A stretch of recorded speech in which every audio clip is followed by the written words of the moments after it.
3, 2, 1. Action. So I want to prep this conversation with I like to think of a very liberal GM. I like to see you guys move, do stuff. I'm not really one to tell you guys no, I think. At least not now. You know, might have been in the past as I was learning how to GM. You know, and I encourage off the wall, you know, out of the box thinking and characters. You know, in one of our parties, we went with all snowflakes, almost all snowflakes. So, you know, I just wanted to throw that out there before we started. But I think we should get right to the heart of the issue. There's a rule in Shadowrun 5th edition that came up in our home game. And it lets a character with magical hands be able to, like, reach out either as far as they want or pretty far and cast a touch spell through, like, the magic hands. And I think what you're forgetting is magic is magic. You know, magic doesn't have to make sense. Magic is outside of rationality. And that's one of the great things about Shadowrun. And what makes it so good is that, you know, like volcanoes blowing up everywhere because there's like angry tribesmen out west. I mean, that's what magic can get you. Okay. Trollmen, you know, living underground. The ghouls. Like, that's magic. That's magic. So the specific way that this guy wants to do this is through the barehanded adept, where you can cast a spell, a touch spell, through your unarmed skill instead of spell casting, but you still have to make the unarmed attack required to touch somebody, right? And the drain is supposed to be double.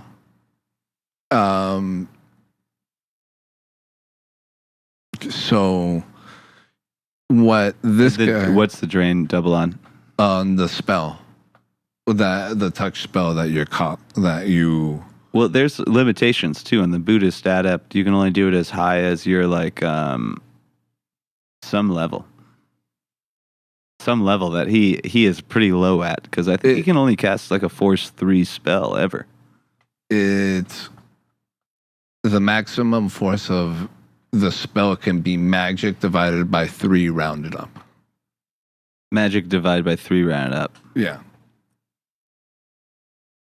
So what if, you know, he got the vampire thing? He went, Drew Nagul, Rajagul. He went full vampire. But he's a troll. I think it's a je ne sais quoi. Oh, yeah, I think you're right on that one. I think you're on the money on that one. So he'd be able to boost his magic +4 at any given moment. So that gives him 2 more to the force of his touch spell, with 4 simple actions. Right. But I still think the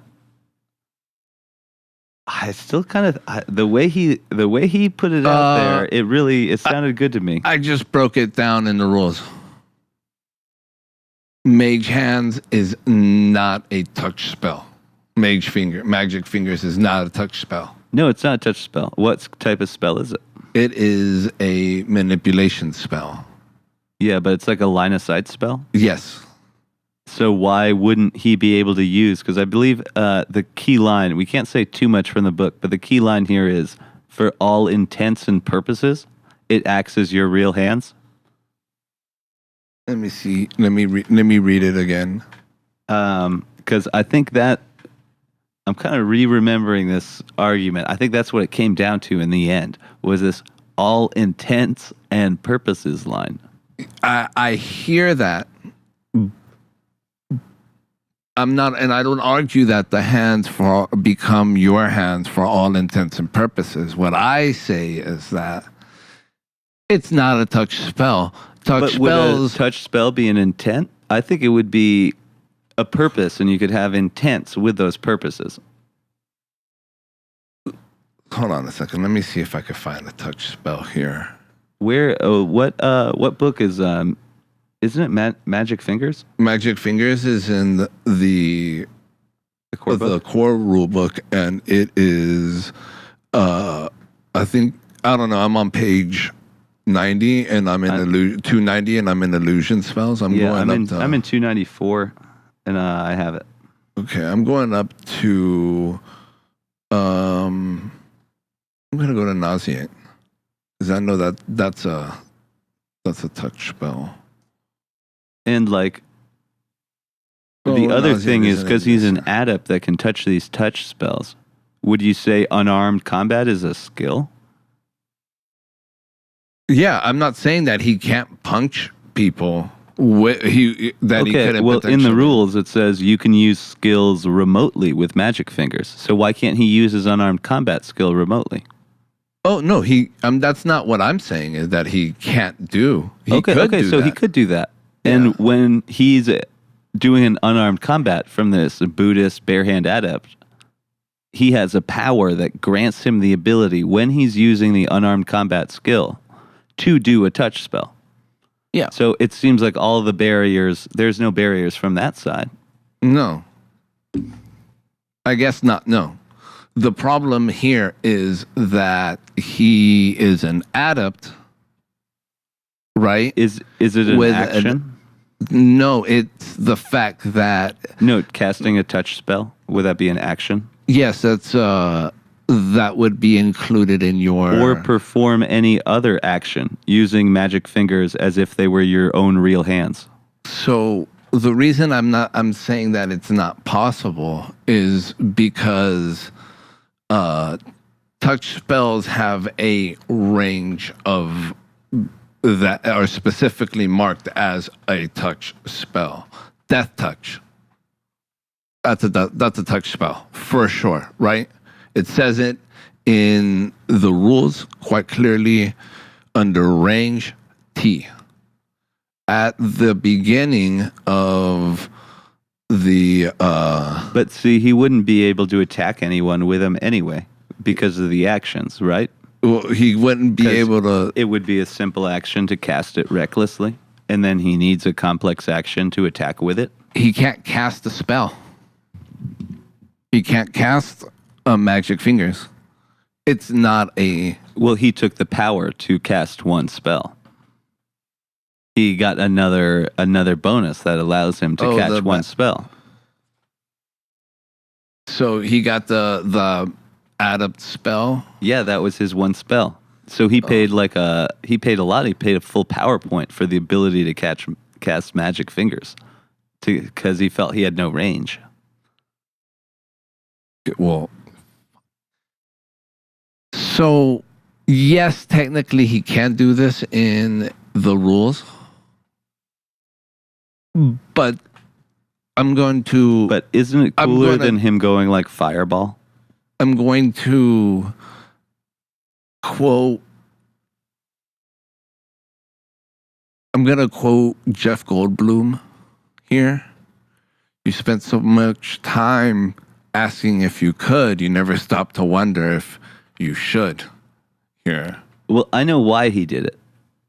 And he did it so his unarmed adept couldn't have someone like fly several meters over his head, and then he missed like a jump roll and looked stupid or something, I guess.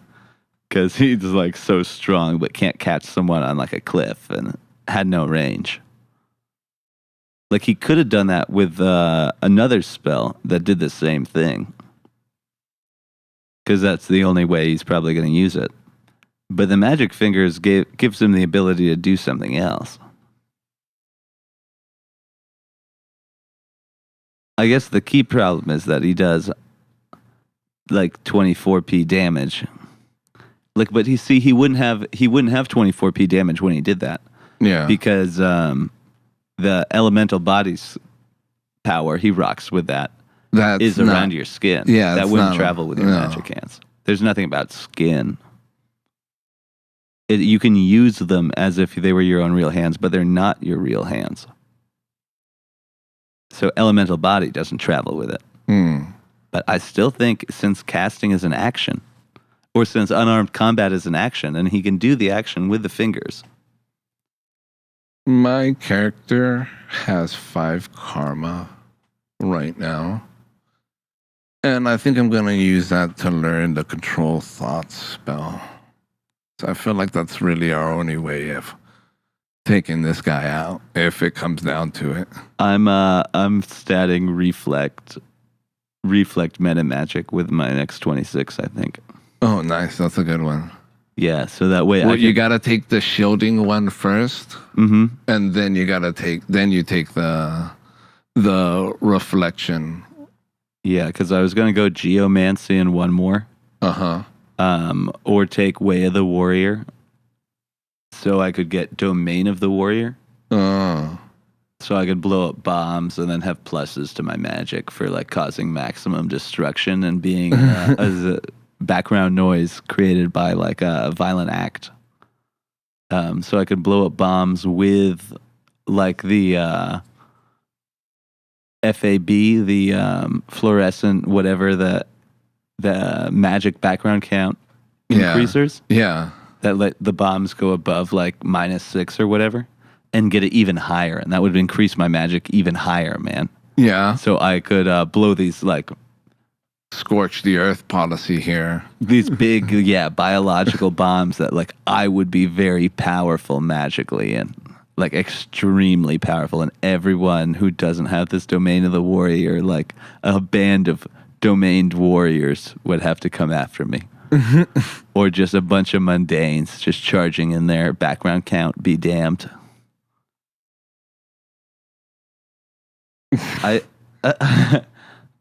As fun as that scenario sounds, it's still, I think in that scenario I'd be able to use magic fingers to catch a touch spell. I have both. Yeah. Well, I've never needed to cast a touch spell through magic fingers though. I mean, like you don't. That's not really your area of where you operate. I use guns and stuff. Yeah. Explosives. Just go big and go home. Yeah, I just learned a control thought spell for sure. He's got a low logic. Okay. He's got a low logic. That's his dump stat. What about willpower? That's one of his drain stats. Really? Yeah, for casting. Okay. But he didn't know he was going to be a caster until he took this. This is the last upgrade he made. Yeah, but like it's just a matter of time. Adepts, their drain stat is will and body. Okay. So he would have taken it. Maybe. I bet. So Death Touch is kind of out. That was going to be my go-to. Was going to be to call on like the 4 or 5 spirits following me around. Yeah. And get them all to aid my Death Touch cast. Yeah. And maybe if I needed to, I'd definitely be willing to just burn the edge to get the 3 successes on the touch. So I could just blast through his armor, through his regen. That wouldn't be healed by the regeneration because it's a magical effect. So that whole regeneration, like bullets, you can't hurt him with bullets anymore. Yeah. Unless you have a lot of them, like a few clips after he goes down. Because you got to get him to like -18. If you hit him with the melee and a weapon focus. Yeah, but then I'm kind of in the melee range. Yeah, and that's where he I think I might take levitate for my next spell. So I can do this levitate thing, rely on you not letting him do the magic fingers touch spell, and just keep my mouth shut about the reality of the rules or unreality of this rule set. If you want to get really meta with it, which, you know, the way to do it would be to be invisible, be flying, Yep. and have the manescape spell so that you can make it so that your astral signature doesn't show up in the area. I have the flexible signature, so I could disguise myself Yeah, but he... as like a bird. Yeah. He has low logic, huh? Yeah, he has low logic. He'd have to roleplay, deducing that I am in fact not a bird. Right. And then I think you control his thoughts to like beat himself senseless, or I don't know anything more than that. I need to look into like the vampiric siring thing. Yeah. Because I thought there was rules, like you gave that Edwin guy a bonus against me. I did that just for flavor's sake. I don't know if that's a real thing. You did it for flavor, but I found something kind of suggestive of that. Yeah. I might be able to fluff my way out of any conflict. But yeah, I'm just trying to think of how... Because last time it went down pretty bad. Yeah. But maybe that's a story for another time. Thanks for listening to the first video of Goose Gaming, where we definitively discuss magic hands and its role in the modern economy and geopolitical landscape.